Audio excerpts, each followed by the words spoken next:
بسم اللہ الرحمن الرحیم۔ السلام علیکم۔ چارپائی کے سرہانے مٹی کا ایک دیا جل رہا تھا۔ اس دیے کی روشنی میں وہ پڑھ رہا تھا۔ رات نصف کے قریب گزر چکی تھی۔ وہ روز رات کے 2-3 بجے تک پڑھتا تھا۔ یہ روز اس کا معمول تھا۔ فاراب ترکستان کا ایک شہر ہے۔ اس شہر کے ایک محلے میں یہ غریب لڑکا رہتا تھا۔ علم حاصل کرنے کا حد درجے شوقین تھا۔ دن کے وقت استاد سے جو کچھ پڑھتا، رات کو اسے یاد کرتا۔ جب تک پورا سبق یاد نہ کر لیتا، اس وقت تک نہ سوتا۔ بعض اوقات تو تمام رات ہی پڑھنے میں گزار دیتا تھا۔ لیکن اس رات کو کیا ہوا؟ دیے کی لو اچانک کم ہونے لگی۔ اس نے بتی کو اونچا کیا۔ پل بھر کے لیے روشنی تیز ہو گئی، پھر دیا بجھ گیا۔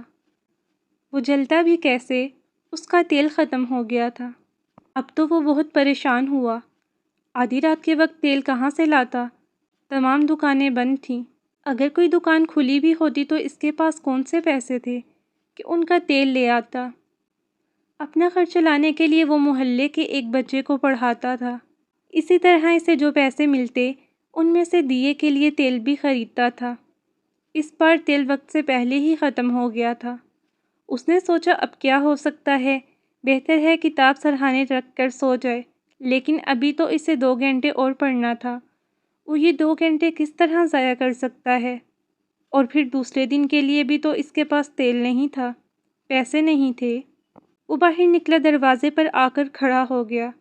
رات کا گھٹا ٹوپ اندھیرا ہر طرف پھیلا ہوا تھا۔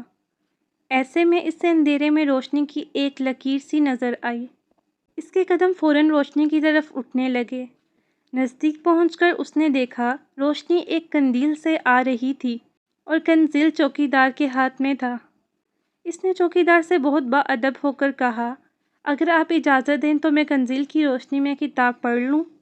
میرے دیے میں تیل ختم ہو گیا ہے۔ چوکیدار سمجھ گیا کہ بیچارہ غریب طالب علم ہے، چنانچہ اس نے کہا، ہاں بیٹا پڑھ لو۔ اس نے قندیل کی روشنی میں کتاب کا مطالعہ شروع کر دیا۔ لیکن اب مشکل یہ تھی کہ چوکیدار ایک جگہ رک کر تو پہرا نہیں دے سکتا تھا۔ گھوم پھر کر چوکیدارا کرنا اس کی ذمہ داری تھی۔ اس نے کہا، بیٹا اب تم گھر جا کر سو جاؤ، میں تمام رات ایک جگہ نہیں رک سکتا۔ اس پر طالب علم نے کہا، آپ ضرور چلتے جائیں، میں آپ کے پیچھے پیچھے چلوں گا اور کتاب پڑھتا رہوں گا۔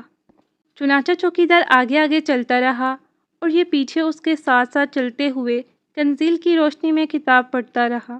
اس طرح مطالعہ کرنے میں اگرچہ بہت دقت پیش آ رہی تھی، لیکن اس نے ہمت نہ ہاری۔ 4 بجے تک پڑھتا رہا، پھر چوکیدار کا شکریہ ادا کر کے گھر چلا گیا۔ دوسری رات بھی یہی ہوا۔ تیسری رات لڑکا آیا تو چوکیدار نے کہا، بیٹا یہ قندیل تم لے لو، میں اپنے لیے اور قندیل لے آیا ہوں۔ لڑکے نے یہ بات سنی تو اسے یوں محسوس ہوا جیسے کوئی بڑا خزانہ ہاتھ آ گیا ہو۔ کیا آپ جاننا چاہتے ہیں کہ یہ لڑکا کون تھا؟